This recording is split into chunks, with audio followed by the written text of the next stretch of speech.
안녕하세요. 수마년 백정헌 원장입니다. 모든 것을 자세 탓으로만 돌립니다. 일부의 진실이겠습니다. 자세가 그냥 나빠지지 않고 자세가 그냥 좋아지지도 않습니다. 자세는 호흡과 움직임, 기운과 마음가짐과 떼놓을 수 없는 관계입니다. 자세만을 떼어내어 말하는 것은 전체를 다 말해주지 못할 때가 많겠습니다. 자세는 단순히 정지된 위치나 형태가 아니라 발끝부터 머리끝까지 온몸의 상호 관계이며 느끼지는 못하지만 중력과 이 공간과 주위 사람들에 대한 우리 몸의 반응이라고 하겠습니다. 자세를 말할 때 보통 근육과 뼈로 이루어진 근골격계 구조만을 말하는데요. 마음 자세라는 말에서 보던 자세는 몸만을 이야기하지는 않겠습니다. 향기를 감춘다고 감춰지지 않듯이 내부 장기의 기능과 내면의 정신세계도 외부 자세로 고스란히 드러나게 마련입니다. 눈에 보이는 것 말고 눈에 보이지 않는 기운, 기세도 같이 보이기 마련입니다. 어떤 자세인가는 세계를 어떻게 보고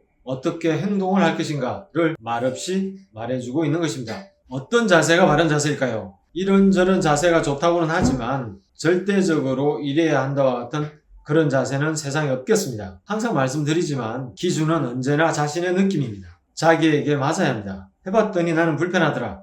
그러면 다른 방법을 찾아야 합니다. 무의식적 긴장을 놓아버리고 자유로워지면 바른 자세는 저절로 따라옵니다. 자유로움은 힘이 있어야 가질 수 있습니다. 그 힘이 코어입니다. 왼쪽은 굽었지만 곧은 기능 자세이고요. 오른쪽은 곧지만 속은 휘어져 있는 사회통념상 바른 자세입니다. 왼쪽 그림처럼 굽었다고 반드시 나쁜 것은 아니고요. 또 오른쪽 그림처럼 빳빳하고 곧다고 해서 꼭 좋은 것만도 아닙니다. 굽은 대로 사는 것도 좋지 않고 곧게 만드는 것도 좋지 않겠습니다. 바른 자세보다는 편안한 자세, 편한 자세입니다. 밸런스 보드 위에서 균형을 잡아봅시다. 어떻게 해야 할까요? 몸을 전후 좌우로 살짝살짝 움직여야 균형을 잡을 수 있죠. 불안정함 속에서 균형을 잡으려고 몸은 무의식적으로 코어를 사용하게 됩니다. 가만히 있으려고 하면 오히려 균형을 유지할 수 없습니다. 움직이는 가운데 균형을 잡는 동적 평형이겠습니다. 우리 몸은 흐르는 강물처럼 순간순간 움직이고 반응합니다. 사실 자세는 고정적인 이미지라기보다 흔들림 속에서 균형을 이루고 있으며 스스로 가장 편안한 자세를 찾는 것이 제일 중요하겠습니다.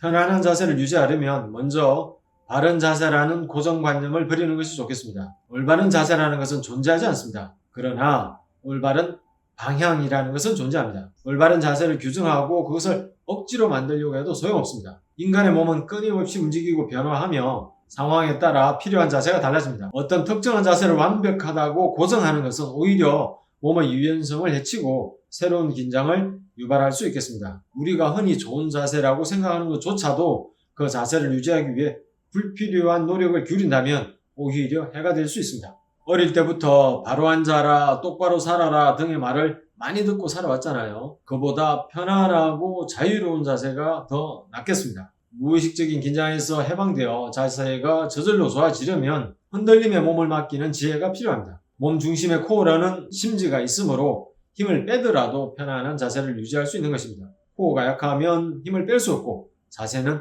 무너지게 되는 것입니다. 자세는 공간에서 우리 몸의 위치에 대한 신경계의 피드백 과정이라고 정의할 수 있습니다. 시각과 평형을 잡는 전정계, 몸 안 깊은 층의 근막은 공간에서 위치를 감지하고 고유 수용 감각, 중추신경계 등의 협응작용으로 만들어진 정보를 뇌에 실시간 전달합니다. 이로써 뇌가 우리 몸의 위치를 정확하게 파악하고 움직임을 조절할 수 있도록 돕는 것입니다. 뇌 용량이 커지면서 걷기 시작한 것이 아니라 걷기 시작하면서 뇌 용량이 커졌다고 합니다. 두 발로 서서 걷는 것은 균형 감각, 공간 지각 능력, 복잡한 환경에서의 이동 등 뇌에 엄청난 도전을 안겨주었습니다. 이러한 요구들이 뇌의 발달을 촉진하여 더욱 크고 복잡한 뇌를 갖게 되었다는 것이죠. 우리의 몸이 진화하면서 뇌도 함께 진화한 셈입니다. 자세의 부정렬은 여러 뇌 기능 장애를 초래할 수도 있고요. 뇌는 우리가 모르는 사이에도 몸을 안정시키고 최대한 효율적으로 움직이도록 끊임없이 노력하고 있습니다. 하지만 자세가 틀어지면 뇌는 더 많은 에너지를 써서 몸의 균형을 맞추려고 하고 이는 다른 중요한 뇌 기능의 할당을 자원을 빼앗아갈 수밖에 없게 됩니다. 즉 뇌에 과부하가 걸려 제 기능을 다하기 어려워질 수 있다는 의미가 되겠습니다. 몸의 중심이 중력 중심선에 들어와야 뇌가 인지하지 않습니다. 무슨 말이냐 하면 몸의 중심이 잘 잡혀 뇌가 자세를 신경 쓰지 않는 것이 가장 효율적이라는 얘기입니다. 뇌가 인지한다는 것은 신경을 쓴다는 것이죠. 이렇게 되면 안 써도 되는 힘을 필요하게 되는 것입니다. 중력 중심선, 라인 오브 COG 센터 오브 그래비티라고 합니다. 중력 중심선은 머리 끝부터 발끝까지 똑바른 정렬 상태에서 이상적인 몸의 중심선을 말합니다. 옆에서 보았을 때 귀, 어깨, 골반, 무릎, 발목, 복숭아뼈를 연결한 일직선을 말합니다. 몸 중앙으로 보면 정수리의 백회혈과 항문과 생식기 사이의 회음혈을 일직선으로 연결한 선이 중력 중심선입니다. 중력 중심은 물체의 총 무게가 집중되어 있는 것으로 생각되는 이론적인 지점을 말하는데 인체에서는 어디가 중력 중심이 될까요? 바로 단전입니다. 단전은 몸의 중력 중심인 것입니다. 중심이 좋다는 말은 균형이 잘 잡혀 있다, 어느 한쪽으로 치우쳐져 있지 않다, 상체와 하체 연결이 잘 된다 등의 의미입니다. 몸의 중심뿐만 아니라 의식의 중심으로 확장될 수도 있겠습니다. 심지가 곧다 라고 하잖아요. 마음씨를 말하겠습니다.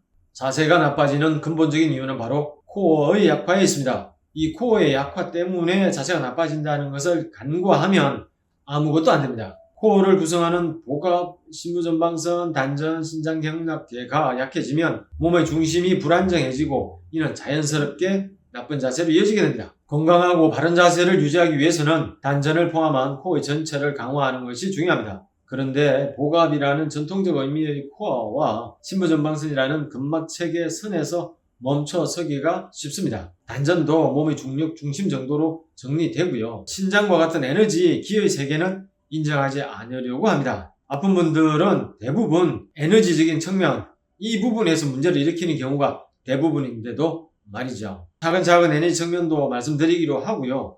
오늘은 어떻게 하면 자세를 바로 할 수 있을지 요령에 대해서 간단히 말씀드리도록 하겠습니다. 소파에 기대서 TV를 본다거나 고개 숙여서 스마트폰 보기와 같은 한 자세로 오래 있는 생활 습관은 몸의 긴장을 유발하기 쉽습니다. 턱베기, 다리 꼬기, 짝다리 짚기 등을 구부정하게 한 상태로 일이나 공부를 하는 등과 같은 습관적으로 잘못된 움직임도 뇌에 잘못된 신호를 주게 됩니다. 너무 오래 앉아만 있으면 뇌를 자극하지 못합니다. 척추를 구부정하게 만들고 어긋난 척추는 해당 척추신경을 압박하여 여러 증상을 유발하게 됩니다. 목, 허리 통증, 소화장애, 수면의 이상, 의욕저하 등 몸 상태를 저하시키는 기본적인 요인이 됩니다. 잘못된 자세는 목과 등의 근육을 혹사시키고 그 근육들을 치료하려는 면역체계의 노력은 염증을 촉진시켜 시간이 지남에 따라 가까운 관절에 관절염을 일으킬 수 있습니다. 잘못된 자세와 부정렬을 개선하면 뇌는 제대로 작동하게 되고 목과 허리의 만성 통증뿐만 아니라 불안 및 뇌 손상 회복에도 도움이 되는 것입니다. 자세를 좋게 하려면 어떻게 하면 될까요? 코어를 강하게 하면 끝내는 문제입니다. 하지만 그것이 그리 간단치 않습니다. 시간도 많이 걸리는 일이고요. 그렇다고 포기하고 있을 수는 없지 않습니까? 자세를 바로 할 수 있는 요령, 팁에 대해서 알아보도록 하겠습니다. 첫 번째, 사진 찍기입니다. 앉아있는 모습과 서있는 모습의 옆모습, 뒷모습, 앞모습을 휴대폰들 다 가지고 계시잖아요. 그 휴대폰 카메라로 지인들한테 찍어달라고 해서 사진으로 봐보시면 좋겠습니다. 생각보다 많이 자신의 자세가 무너져 있다는 걸 알게 될 것입니다. 제대로 아는 것이 먼저이겠죠. 자신의 자세에 대한 정확한 인지가 이루어지면 나머지는 저절로 가능해집니다. 사람의 감각 인식이라는 건 쉽게 오류가 생길 수 있습니다. 무슨 말이냐면 나는 바른 자세라고 하고 있지만 자세가 잘못되어 있을 수가 많다는 것이죠. 그 감각 인식의 오류를 수정하는 제일 편한 방법은 사진 찍기입니다. 두 번째는 중심을 앞으로 하기입니다. 몸을 앞으로 살짝 기울여 보십시오. 대부분 앉거나 설 때 중심을 뒤쪽에 두는 경우가 많습니다. 몸을 앞으로 살짝만 기울이기만 해도 자세는 금방 좋아집니다. 앉을 때 발바닥 전체가 바닥에 닿도록 하시고 섰을 때는 엽서 같은 것으로 발가락 옆면을 끼워 넣어도 들어가지 않아야 합니다. 중심이 뒤에 있으면 엽서가 쑥쑥 들어가고요. 중심이 앞쪽에 있으면 엽서를 끼워도 들어가지 않습니다. 세 번째, 까치발 회복입니다. 어깨 넓이로 발을 벌리고 뒤꿈치를 최대한 들고 서서 최소 30초 이상 유지할 수 있어야 합니다. 앞, 뒤, 좌우로 흔들흔들 넘어지려고 하잖아요. 그것은 발목을 비롯해 코어가 약하기 때문이고 또 코어가 약해서 자세 불균형이 와 있다는 얘기입니다. 아랫배 단전에 의식을 두고 힘을 살짝 주면 중심 잡기가 조금 더 쉬워집니다. 언제 어디서든 까치발을 수시로 해서 자세를 검사하는 습관을 만드는 것이 좋겠습니다. 네 번째, 머리를 앞으로 위로입니다. 머리를 앞으로 위로 하는 것은 머리의 중력 중심점의 원리에 기반하는데요. 이 미묘한 앞으로 위로의 움직임으로 목은 길어지고 그에 따라 척추 전체가 길어지면서 동시에 넓어짐을 느낄 수 있습니다. 머리가 자신의 중력 중심점에 효율적으로 놓일 때 전신의 균형 감각이 향상되고 움직임도 유연해집니다. 앉아서 공부, 일 등을 하실 때, 또 앉았다 일어날 때, 계단 오를 때, 그냥 서 있을 때 등 생활 속에서 언제든 앞으로 위로 마음속으로 말하면서 척추가 길어지는 이미지를 가지는 것만으로도 자세는 금방 좋아지는 것을 느낄 수 있을 겁니다. 성인의 머리는 자신의 체중의 10% 정도라고 합니다. 대략 4 내지 6kg 정도로 꽤나 무겁습니다. 이 머리의 중력 중심점은 두개골과 목뼈가 연결되는 두경관절, 후두환추관절이라고 합니다. 보다 약간 앞쪽에 위치합니다. 옆에서 봤을 때 이 정도 부위가 되겠습니다. 머리의 중력 중심점이 두경관절보다 앞에 있기 때문에 만약 머리를 지지하는 목 뒤쪽 근육에 불필요한 긴장이 없고 완전히 이완된다면 머리는 툭 떨어지겠죠. 잠들었을 때 고개가 앞으로 떨어지는 것으로 쉽게 알 수 있습니다. 머리의 중력 중심점을 이해하지 못하고 잘못된 습관으로 머리를 사용할 경우 머리 당기기 또는 누르기, 앞으로 숙이기에 문제가 발생합니다. 많은 사람들이 머리를 뒤로 당기고 아래로 누르는 이와 같은 습관을 가지고 있습니다. 이는 목 뒤 근육을 과도하게 긴장시키고 척추를 압박하여 전반적인 자세와 움직임에 부정적인 영향을 바로 미치게 됩니다. 반대로 머리를 과도하게 앞으로 숙이는 습관도 목과 등 위쪽에 부담을 주며 거북목과 같은 자세 문제를 유발할 수 있습니다. 보통 목을 숙이는 걸 나쁘다고 생각하는데 나는 자세는 좋다라고 하지만 목 뒤를 꽉 눌러서 이와 같이 턱은 들고 목을 꽉 잡아서 자세를 하는 경우가 많습니다. 이것 또한 굉장히 안 좋은 습관입니다. 이런 분들은 목 디스크나 경추, 척수증 등 여러 가지 병을 유발하는 숨겨진 원인이 됩니다. 머리를 위로 앞으로 위로, 이것이 바로 방금 말씀드린 이 문제를 해결하는 결정적인 키워드가 되는 것입니다. 머리를 앞으로 위로 하면서 구겨졌던 목을 펴주시는 것이 중요합니다. 그만큼 목의 긴장을 푸는 것이 중요합니다. 매 순간 즐겁게 의도 없는 의도로 몸에 대한 긴장을 인지하고 불필요한 긴장을 풀어내다 보면 어느 순간 자연스럽게 됩니다. 알렉산더는 머리와 목 그리고 신체의 나머지 부분의 역동적인 관계를 1차 제어, 프라이머리 컨트롤이라고 했습니다. 머리, 목, 척추 관계가 인체의 핵심 반사로 이 1차 조절이 몸과 마음의 전체 협용, 긴장도, 행동 방식을 결정하는 중요한 반사라고 했습니다. 1차 제어는 모든 생물에게 있습니다. 머리가 먼저 척추를 이끌고 몸의 나머지 팔다리는 중력장 안에서 자연스럽게 뒤따라가는 것이죠. 논란 반사, 사이프라고 불리워지는 방어 기제인 투쟁, 도피, 경직, 아침 등의 스트레스 반응에서 분명하게 나타납니다. 목 근육이 굳어져 이 핵심 반사를 방해하지 않도록 해야 하는 것입니다. 머리가 척추 꼭대기인 두경관절 위에 살포시 올라가 자유롭게 움직여야 합니다. 두경관절은 머리와 목뼈가 이어지는 관절을 말하고요.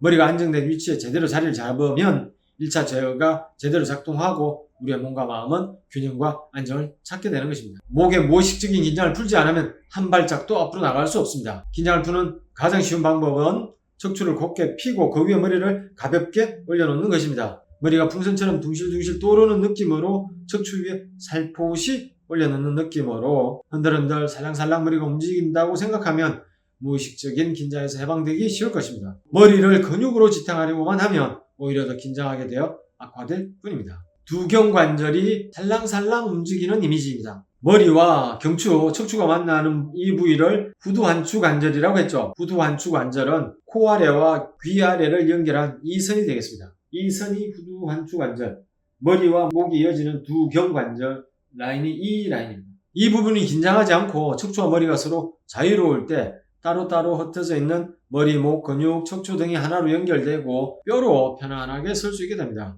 이 자세의 급소가 살짝살짝 흔들리면 몸 전체도 살짝살짝 흔들리게 되고 긴장도 스르륵 녹아내리게 됩니다. 원래 머리는 자기도 모르는 가운데 긴장하기 쉬운 것입니다. 고민이나 생각해야 될 것이 있거나 싫은 일을 당하면 눈썹 자리를 찌푸려서 우리가 머리를 긴장시키잖아요. 그러면서 이를 악물고 긴장이 지속되면 녹초가 되어 지쳐버리게 되는 것이죠. 이럴 때 이 머리를 자세의 급소인 두경관절 위에 살짝 올려놓으면 됩니다. 머리와 척추가 만나는 자세의 급소에 수면이 펼쳐져 있는 모습을 상상해 보세요. 그곳에 작은 배가 떠서 흔들흔들 잔물결에 흔들리고 있는 이미지를 그려봅니다. 머리가 하늘로 둥실둥실 떠오르는 것 같은 기분이 되면 자연스럽게 목 근육이 이완되고 머리가 척추 위에 똑바로 올라오게 됩니다. 그러면 머리의 무게에서 해방되고 아무것도 하지 않아도 척추와 자세가 자연스럽게 펴지는 것입니다. 두경관절 면에 작은 배가 흔들거리면서 머리가 떠오르는 것 같이 느껴지면 그곳에서 아래 방향으로 똑바로 드리워져 있는 척추 사슬을 떠올려 보십시오. 그 사슬은 몸의 중심선을 통과하고 작은 배의 흔들림에 맞춰 잔잔하게 한들한들 흔들리고 있습니다. 이때 실제로 몸을 조금 살랑살랑 흔들어도 상관없습니다. 물론 흔들지 않아도 괜찮고요. 정리하겠습니다. 자신의 자세를 사진으로 찍어서 확인해 보기. 중심을 앞으로 살짝 기울여 보기. 머리를 앞으로 위로 이미지 가져보기. 두경관절이 살랑살랑 흔들리는 이미지를 가져보기. 이 네 가지가 간단해 보이지만 자세를 바로 하는데 도움이 많이 되시리라 생각합니다. 일상생활 속에서 아늑함, 편안함, 부드러움, 자연스러움, 기분 좋음, 고요함, 충만함 등의 느낌을 들으려고 합시다. 몸에게 부드러운 이미지를 가질 수 있는 시간을 주도록 합시다. 우리 몸을 스스로 느끼고 있는 그 순간 작은 기적이 아닐까 싶습니다. 스스로의 몸을 살피고 자신의 몸과 마음을 가꿀 일입니다. 감사합니다.